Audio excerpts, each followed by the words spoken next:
ছোটবেলার অষ্টমী মানেই মাটির হাড়ি পাতিল বিভিন্ন ধরনের মাটির খেলনা আর হরেক রকমের বুট বাতাসা চিনির খেলনা পুতুল তার সাথে বাড়ির সব বড়দের একে একে প্রণাম আর বড়দের কাছ থেকে 2 টাকা 5 টাকা 10 টাকা করে পরবি পাওয়া। আর ঠিক এভাবেই কেটে যেত ছোটবেলার অষ্টমীগুলো। এবারের অষ্টমীর সময় আমি আমার বাবার বাসায় মানে হালুয়াঘাটে ছিলাম। অনেক আগে মানে আমার বিয়ের পরপরও হালুয়াঘাটের অষ্টমী মানে ছিল বিশাল বড় একটা মেলা, তাও আবার আমাদের বাসার সামনেই। তবে বেশ কিছু বছর ধরে দেখছি অষ্টমীর দিনে 7-8টা দোকান ছাড়া আর কোনো দোকানই থাকে না। এই যে মেলাতে এই কয়েকটা দোকান ছাড়া আর কোনো দোকানই ছিল না। কিন্তু বড়দেরকে প্রণাম করার ট্রেন্ডটা এখনো অল্প স্বল্প রয়ে গিয়েছে, কারণ এখনের যুগে বড়দেরকে প্রণাম করলে বেশি টাকা পাওয়া যায়। এই তো আমার ছোট ভাই কিন্তু আমার মাকে প্রণাম করে আমাকে প্রণাম করতে চলে এসেছে। সে প্রথমে মার কাছ থেকে টাকা পাবে, তারপরে আমার কাছ থেকে।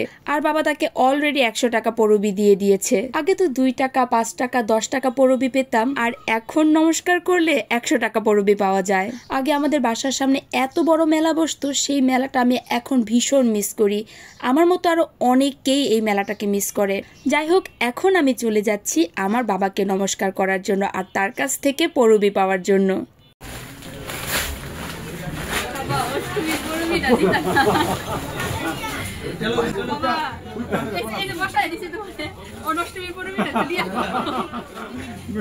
দেখ বাপ কয়টিয়া দেও, এখন আমি কইলাম আছে না ফ্রিজার কত চাইছে?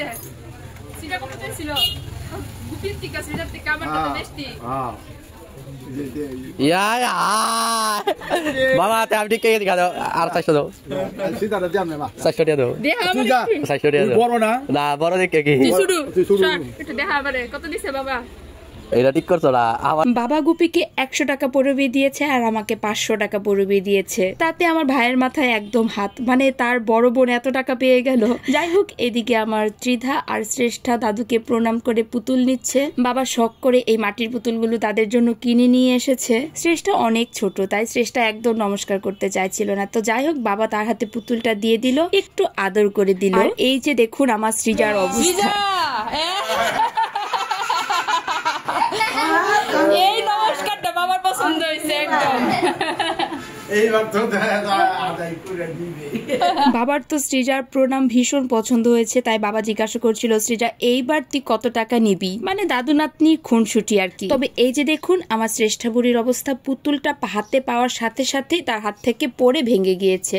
আর ভেঙে যাওয়ার পর সে একটু আপসেট হয়ে গিয়েছে, মানে মাত্রই পুতুলটা হাতে পেয়েছে তার হাত থেকে পড়ে গিয়ে সাথে সাথেই ভেঙে গিয়েছে। আসলে বাচ্চাদের হাতে মাটির পুতুলটা খুব বেশিক্ষণ থাকে না। এই যে এটা হলো ত্রিধার পুতুল আর প্লেট, এটাই বাবা কিনে নিয়ে এসেছিল তাদের 2 বোনের জন্য কিনে। আর তার সাথে তো তারা আরো অনেকগুলো পুতুল পেয়েছে আমার মার কাছ থেকে। আর তার সাথে সৃজা তার দাদুর কাছ থেকে একটা জামাও পেয়েছে। আজকের এই ভিডিওটা আমার এই পর্যন্তই। আমার অষ্টমীর পুরোটা দিন তোমাদের সাথে শেয়ার করলাম। দেখা হবে তোমাদের সাথে পরের একটি ভিডিওতে। So tata.